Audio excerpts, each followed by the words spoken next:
Because we used to go out of town and wear khaki suits. Yeah. Niggas used to clown like a motherfucker.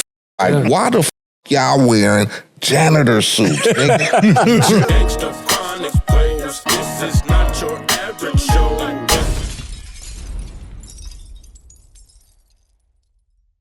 Once Colors came out, man, niggas just saw us as, man, don't f***ing go to Compton. Yeah. That's all you heard.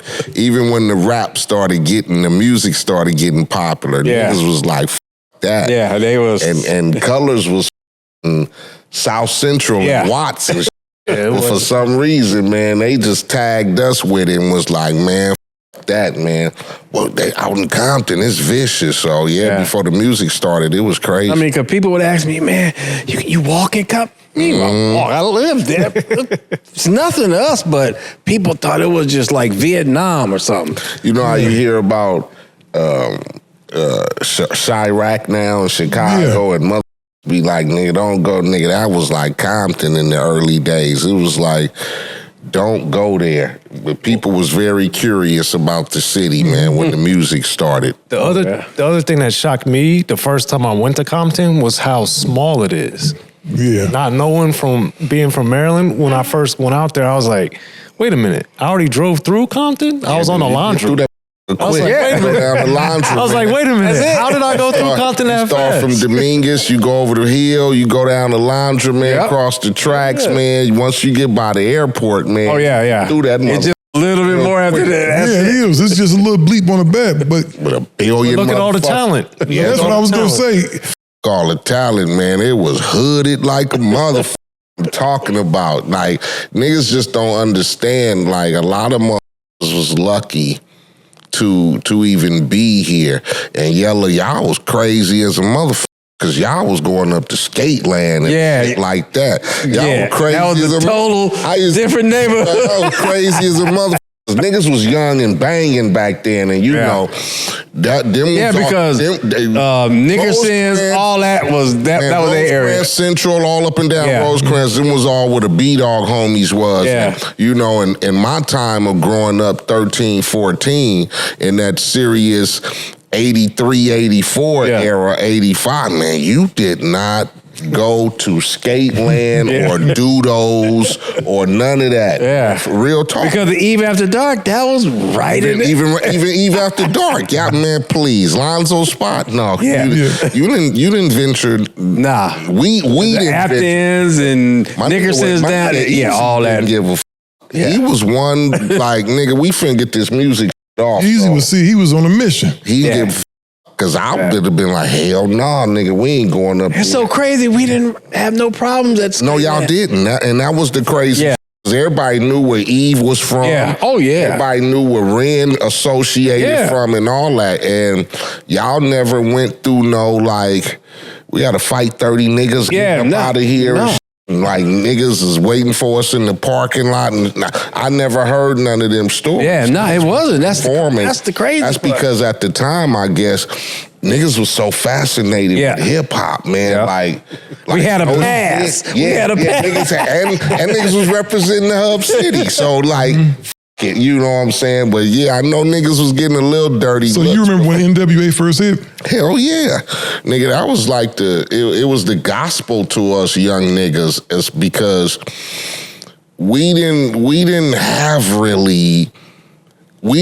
have music that associated with what the fuck was going on. Yeah, because you had with Todd and Spade was Todd going. and Spade, but that was just local. Was like TDK mixtapes and Yeah. Like they main success was like how niggas do mixtapes. Yeah. We gonna take Houdini instrumental, we gonna take LL Cool J instrumental or whatever, and we gonna talk about Tales from the Hood. Nobody did that until Easy came along. Yeah.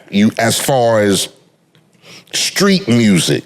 You get me? So, nigga, it was fascinating. It was the gospel. So, because I was listening to, like, Freakazoids and shit.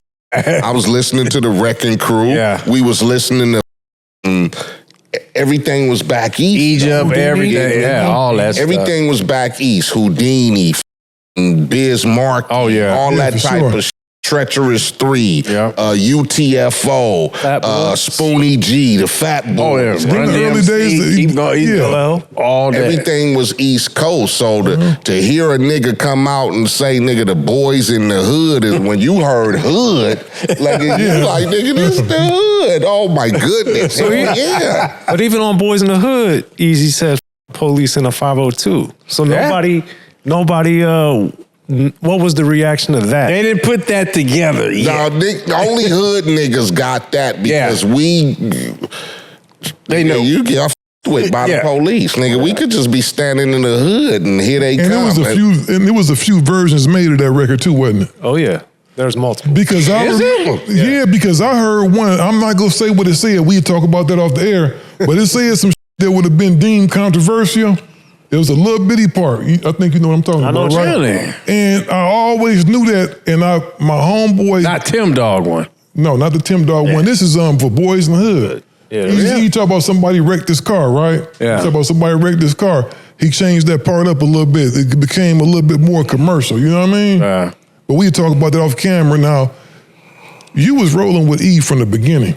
Yeah. Like you was one of the cats that stayed there from the beginning to the end. Yeah, you know, I don't jump ships. I don't change ships. I just ride it till it ride out. That's Yella, you started off as a drummer. Huh? You used to drum at Compton High?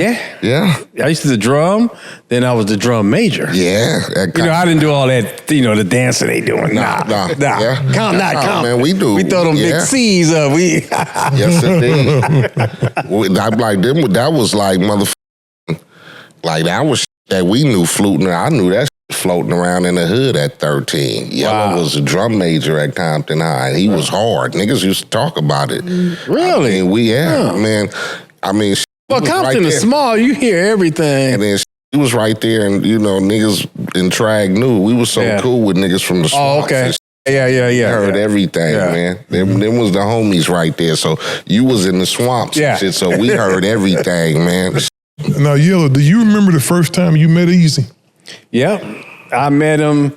We was still in the Wrecking Crew, and Dre had him come by Lonzo's house in the back. But for some reason, this girl from Bullocks or somewhere in Cerritos was giving me free guests. I mean, jean jackets, belts, T-shirts, pants. So I started selling it. And those weren't cheap. Because he was rolling with money. So I'm like, man, I got the fresh guess. Yes, this is the real stuff. That's how I met him. Selling him. Some guest jeans. Selling him. And at the time, it was Lil Derek. His mother was pregnant with Lil Derek. That's when I became Lil Derek's godfather. But yeah, I used to sell them all. They used to be sharp guests everywhere. So Easy was a little baller in the hood. Oh yeah. Guess was the mother Versace today. Man. Hell yeah, I know about Guess. Yes, man, please. Sure. I never had a pair. Like, for that very reason. He was only sporting motherfucking cords and gap cords and 501s and shit. So, nigga see a nigga in some Guess, nigga, you was like, nigga, them niggas is ballin'. And there was always somebody, it was a nigga like you in every city that had the hookup on the Guess that would be able to get it from the stores. Yes, indeed. Because I bought my wife, the woman I'm married to now, it was a big deal. The homie Eric Ely from Long Beach Insane, he was on my team. He said, cuz, I got something for you for your girl. And I said, yeah. And he got me some Guess. He said, man, going to shoot a nigga 100. That was a lot of money to me. Yeah. Like, I'm like $100. But I'm like, $100 got you a whole suit. You got a whole bunch for that. But when I gave her them little shorts, them little white shorts, and that blouse, man, I'm still married to her. I was on like a motherfucker. Rest in peace to my homeboy Eric Ely. Because they was, I don't know what they had going on, but they would come with guests and all kind of stuff. So when you initially met him, was it on some music stuff? Was he talking to you about making music? Well, he came up there, and this was before Boys in the Hood. It was just, it wasn't even a thought yet. Because me and Dre was still in the Wrecking Crew, and we was like at the tail end. We wasn't making no money, none of that. So I went out and got a job, for real. And then E and Dre, started the Boys in the Hood, and it was just, it was just like on from there. It's crazy. It wasn't no big thing. The Boys in the Hood was just a song that was meant for somebody else from New York and stuff. Was it hard to convince him to do it? Because we all know that it was for the niggas from New York. Yeah, HBO. But they didn't like. They hated They were our like, yeah, they hated East us. Coast. They didn't understand our. Yeah, they hated nothing. it. That's like, called niggas foreshadowing, Niggas riding the Foreshadowing. old cars. Niggas wearing workmen. They used to go, because we used to go out of town and wear khaki suits. Yeah. Niggas used to clown like a motherfucker. Like, why the y'all wearing janitor suits? Janitors wear them at the school. Yeah. Up, nigga. We thought khaki suits was the shit. Hell But yeah. niggas, they didn't understand the culture of that shit. It wasn't like we tried to wear janitor suits, nigga. This was hood attire. In a few Cheap years- as a motherfucker from the Check swap. this out, though. Yeah. They were wearing it later, a few years later. But check this out. Once gangster rap started hitting, everybody across the country was wearing Oh, them. niggas love khaki yeah. suits, nigga. Especially in for Texas. Really? Nigga, man, Texas, please. yeah, Man, khakis them and t-shirts. Them workman suits turned like a nigga was a nigga everyday attire, nigga. Yeah. Because we wasn't getting no money back then. Yeah. Nigga, it was a struggle. So your mom's give you about $40, nigga. Go get you some school Fuck it. Go get me 2-pack of fresh tees, nigga, and about 3 pair of khakis, nigga, and a pair of Cortez. Nigga, I got outfits for the week, nigga. You was What? sharp for the Nigga, week. sharp as a motherfucker.